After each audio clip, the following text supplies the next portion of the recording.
Well, good afternoon, everybody. My name is Teresa Freed. I'm the Assistant Director of Public Affairs and Communications here for Johnson County Government. And we have with us Dr. Sami Ariola, Director of the Johnson County Department of Health and Environment, and Kim is providing ASL today. Thank you all for being here. Dr. Ariola, if you could start us off with just talking about how the vaccination clinics are going and then plans for next week. Thank you, Teresa. Thank you, Kim, and good afternoon, everyone. We had our last clinic for the week today, and it went pretty well. We vaccinated 1,290 persons today, Friday, and it's one of our clinics that are targeted towards 65 plus residents. And so very happy that throughout the week, we averaged well over 1,200 vaccinations every day. Moving forward, and I was talking just about the clinic because there are other vaccinations that are going on across the county. We have staff that's starting to go into homes and vaccinate people. Just earlier today, Teresa, I saw what is a beautiful picture of a 103-year-old resident of ours who received vaccination. And you can see the excitement and the happiness there, and that's what we like to see. We have. You want to say something? I was just going to say, do you want me to go ahead and show that picture? If you have it, that's great. Yeah, let me show it real quick here. And so, yeah. And I believe that's Edna, 103 years old, receiving our vaccine from our staff. Bab today went to the house, gave her her shot, and very, very excited about that. And so those are ongoing. Our partners are vaccinating as our health systems are vaccinating. We are vaccinating our homeless population. We are vaccinating in our corrections facilities and other congregate settings. We are just vaccinating different groups. And we also opened up appointments for everyone else in phase 2. And that's not just us, that's with our health systems. So the next week, as well as the week after, there will be a lot of opportunity still for 65 plus. I think as our team is looking at our data, I did say yesterday that we have contacted everyone that's 65 plus. And so our staff is, based on some feedback, is looking at the data. We had tens of thousands of data there. And our DTI team is working with our staff to see if we have missed some of those. And if we have, would again continue to open up opportunities for vaccinations for you, and we'll reach out to you as soon as we identify those. But appointments are now open with us as well as with our health systems and other partners. If you are a grocery store worker, if you are a restaurant worker or bar worker, if you are in the transportation industry, or any of the other categories, if you care for an elderly or a disabled person in the home, now you are eligible for vaccination. We're also working with warehouses and large industries to vaccinate them. Of course, we are going to be vaccinating our Department of Motor Vehicles as well as water and wastewater. All of those categories, if you work for USPS, you qualify for vaccination now, and our partners are aware of that. They're already reaching out to people to be vaccinated. We are having targeted efforts towards our minority community. We are working with our health systems to go and vaccinate in churches and other places. So there's a lot of efforts that's going on simultaneously, even outside of the clinics that we talk about. Next week, our clinics are set up again Tuesday, Wednesday, Thursday, and Friday. The first 2 days, we have opened up 3,200 appointments, 1,600 each for Tuesday and Wednesday for first doses for phase 2. And then in what is going to be one of our last few days at Okun Fieldhouse as we move to the new Lenexa location, which I will talk about a lot more next week, are going to be receiving their second doses. Again, we're opening up several opportunity for you to get your second dose. If you're due your second dose by next week, Friday, there are tons of appointments that are available for you if you haven't booked that yet, so that you can come in and get your vaccination. We have obviously told you when you got your first dose that you will receive your second dose at the same location at the same time. And it is possible that your scaling doesn't allow that. That's okay too. There will be additional opportunities to get that. But next week, Thursday and Friday, opportunity for you to get your second dose. And like I said, we're working with our partners. Pharmacies are getting are giving doses and vaccinating in phase 2. Also, they are vaccinating grocery store workers. They are vaccinating 65 plus. They are vaccinating educators, and that's where we are. We are again working with the KDHE, hoping that we're able to get additional vaccines next week. If we do, we will be making further announcement. We will be looking for even additional opportunities to give those vaccines out. All right, that's a lot of great information. We did receive a few media questions, so we want to go ahead and get to those first. One of those is the president recently talked about making vaccines available to all adults May 1st, and I know there's a lot of discussion happening today about that announcement. So any thoughts on a mass vaccination clinic? We're starting to see that in Kansas City, Missouri, and then also the National Guard activity in Sedgwick County. So can you talk about any kind of plans for that for Johnson County? Right. So thank you for the excellent question.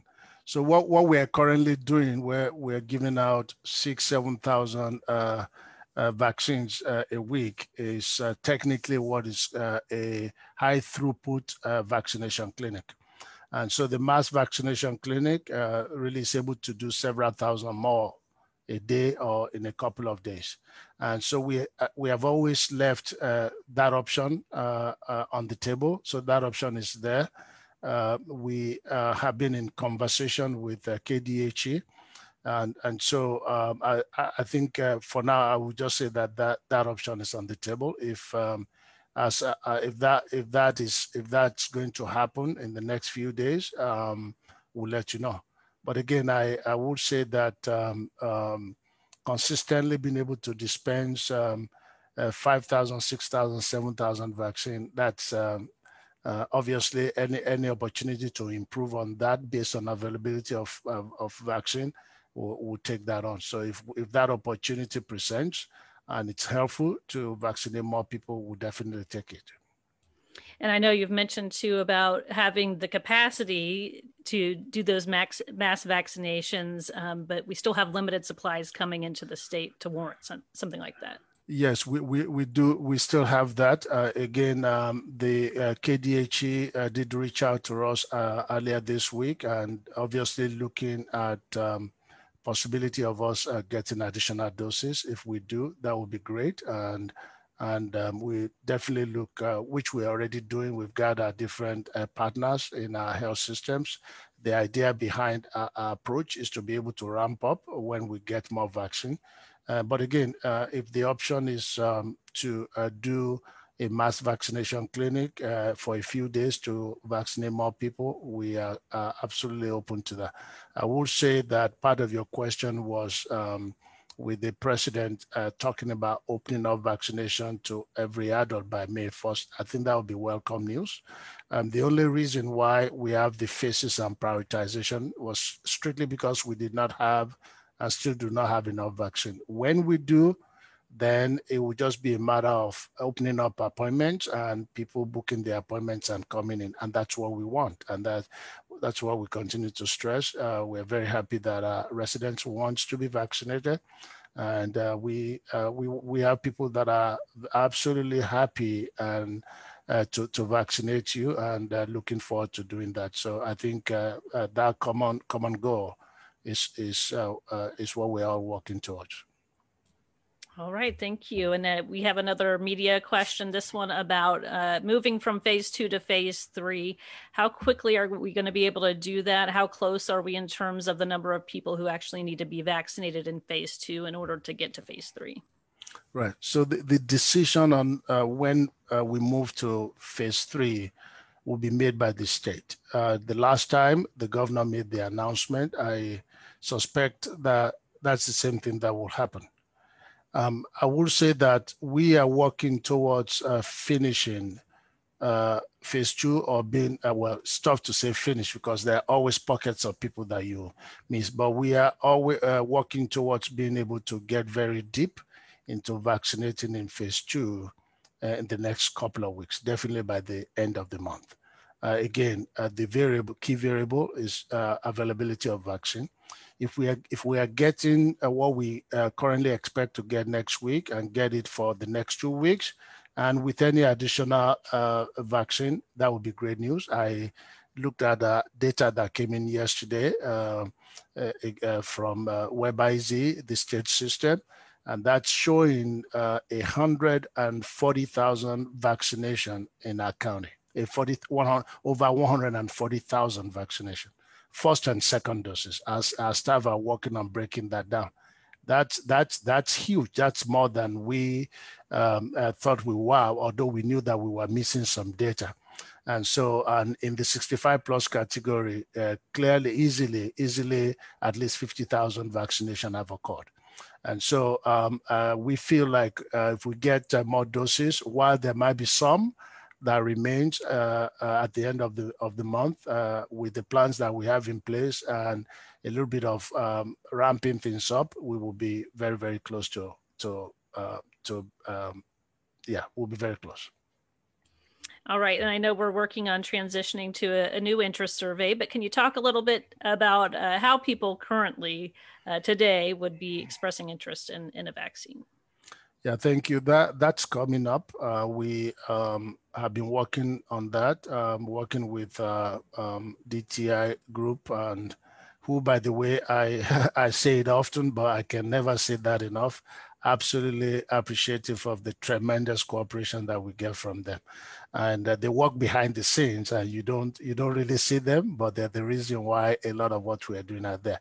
They're working on that. I expect that to be available very, very early next week, and just kind of fine tuning a few things, and we'll be providing more information, I believe, early next week. All right, very good.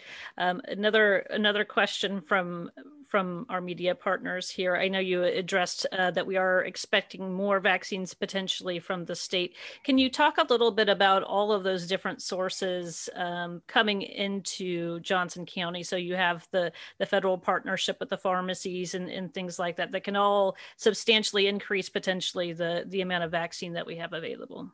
Yeah, yes, thank you. So there are vaccines now coming likely through 2 channels now. There's the one that comes to us through the state that is shared with all the partners in the county. And then there's the vaccine that goes to pharmacies from the federal government through the what is called the Federal Pharmacy Retail Program. And so there's, I can give you the numbers for what's coming through us. We don't fully know what's going to the pharmacies, but we know that they're vaccinating. We know that about 2 million doses are being distributed to pharmacies across the country. And we see those numbers in some form show up in the number of vaccinations in the county, which are all really, really good development. And so the estimates that I'm providing, that's taking into consideration that they're vaccinating. It's taking into consideration that we are vaccinating, and it's taking into consideration that our partners, our health systems are vaccinating, but also that we are able to increase the number of vaccination if we get more vaccines coming. So those are coming in, and they are also, again, vaccinating in the same group. And they based on the number of vaccines that they have, obviously, they are all vaccinating in phase 2. And so it is possible that you approach them or go to their website and they don't have appointments. That's okay. I will say, though, that If you don't see appointments now with our health system, I will say, please check very early next week. Appointments should open up.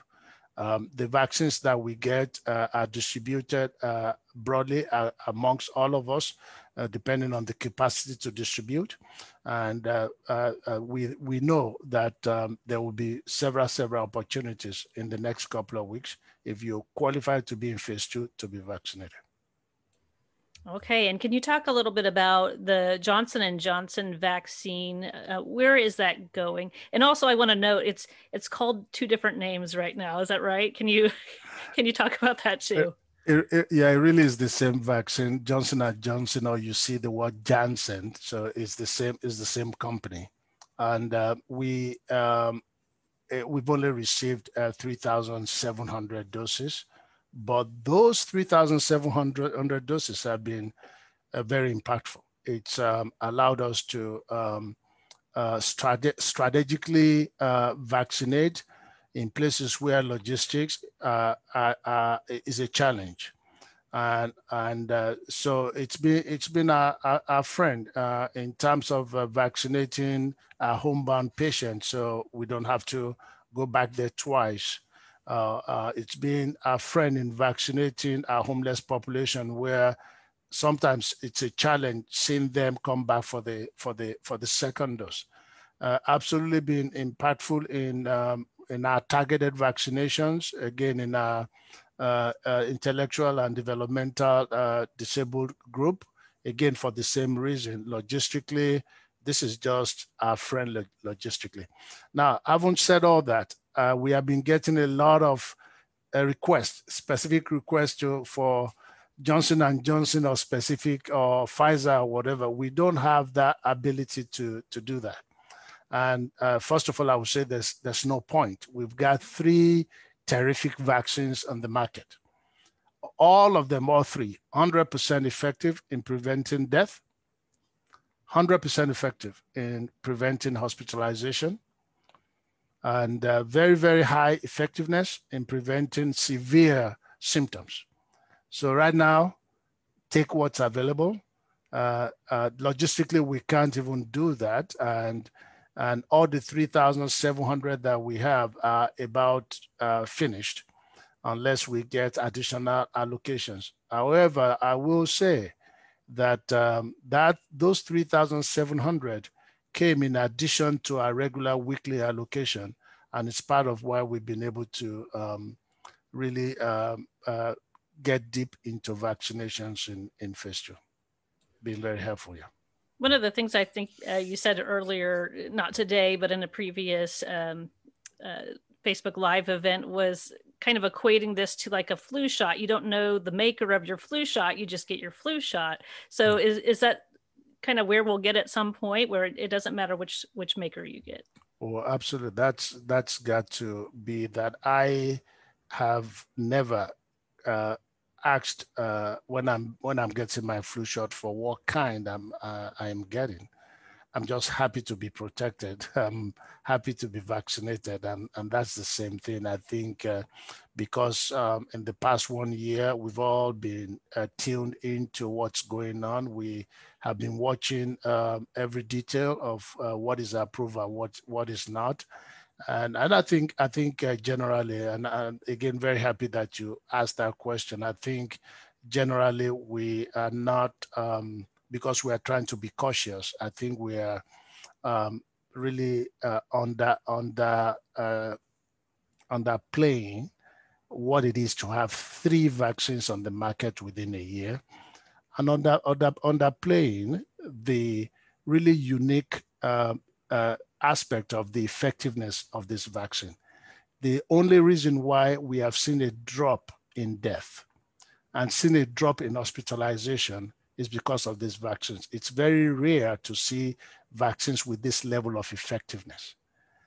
So these vaccines have been given to millions of people. The United States now, we've given over 101 million doses of the vaccine. Okay. We have given those, and this continues to show that they are 100% effective in preventing death and hospitalization and severe diseases. So think about it. So you get the vaccine, your risk of going of being hospitalized if you are infected with the virus is 0.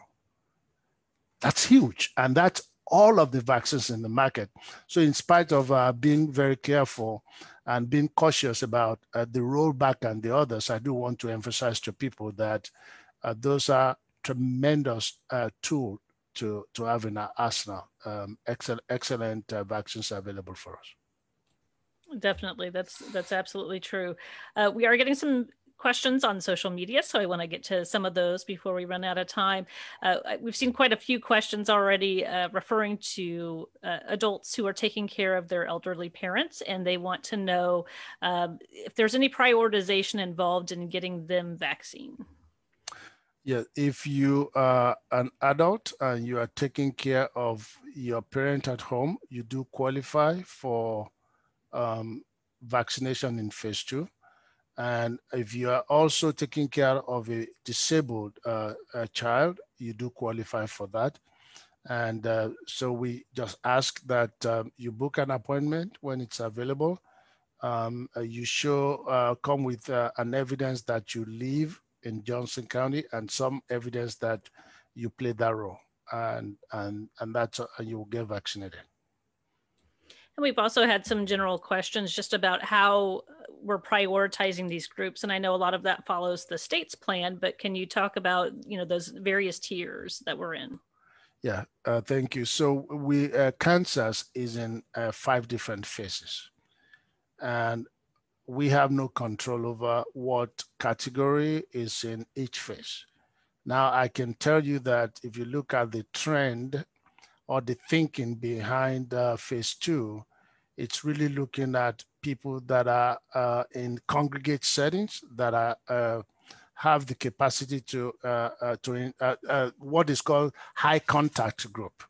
So people that interact with the public a lot more. And so if you are at home most of the time by yourself, you may not fall that into phase 2.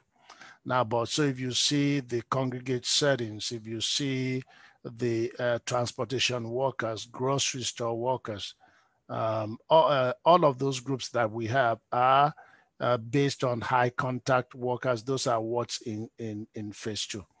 In phase 3, which is what we've always had the question from people saying, even though I'm 61, I've got more health conditions than those in phase 2.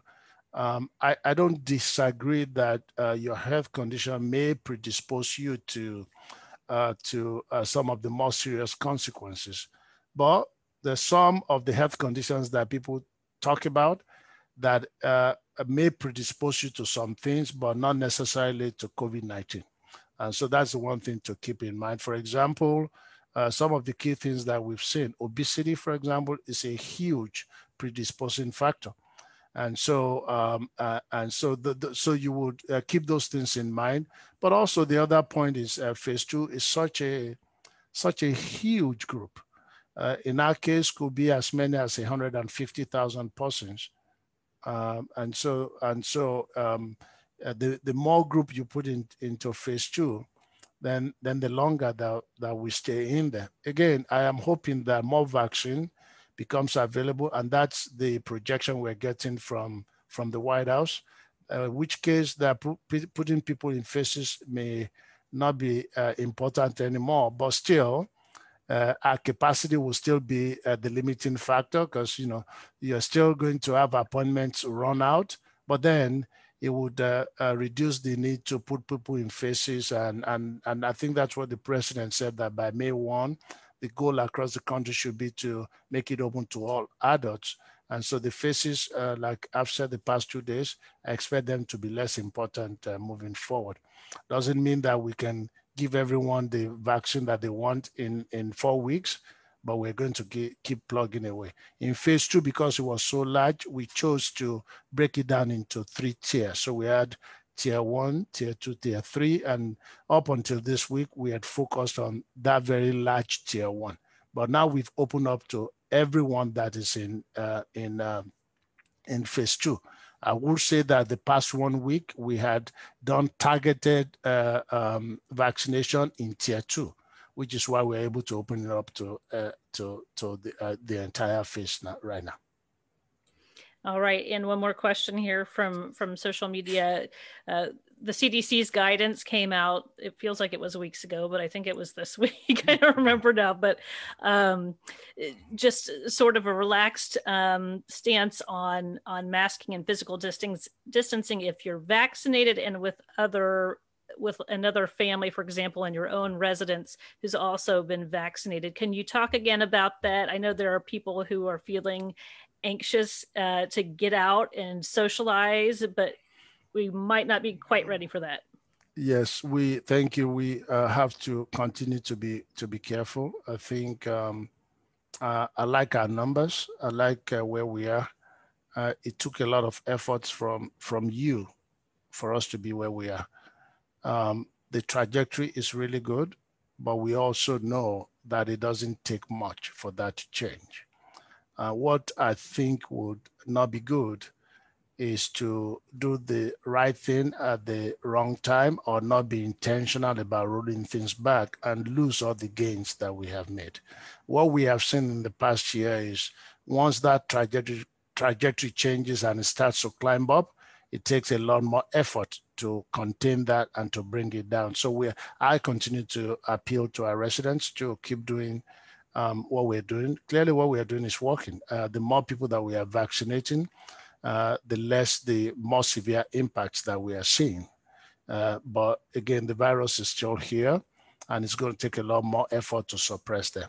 Now, there could be, like CDC did, which I absolutely like. It's pretty consistent with what we have done. We had supported our schools reopening in person, and that's part of that. And CDC say if you are vaccinated, you can interact with other vaccinated persons. Makes sense, absolutely good, with a lot of caution.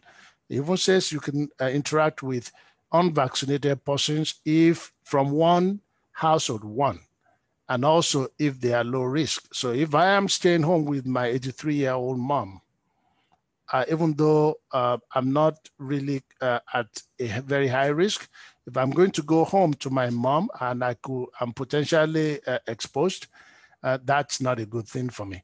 So, but if I'm younger and I live by myself and I want to go spend time with my vaccinated grandma, that's completely okay. So now that's the limit of what's in there. And you will see in that announcement, as well as the one from KDHE, it's emphasized that we do need to continue to wear masks, physically distance, avoid crowded indoor environment, and all of those things that we have done that has gotten us to where we are. We have to continue to do that.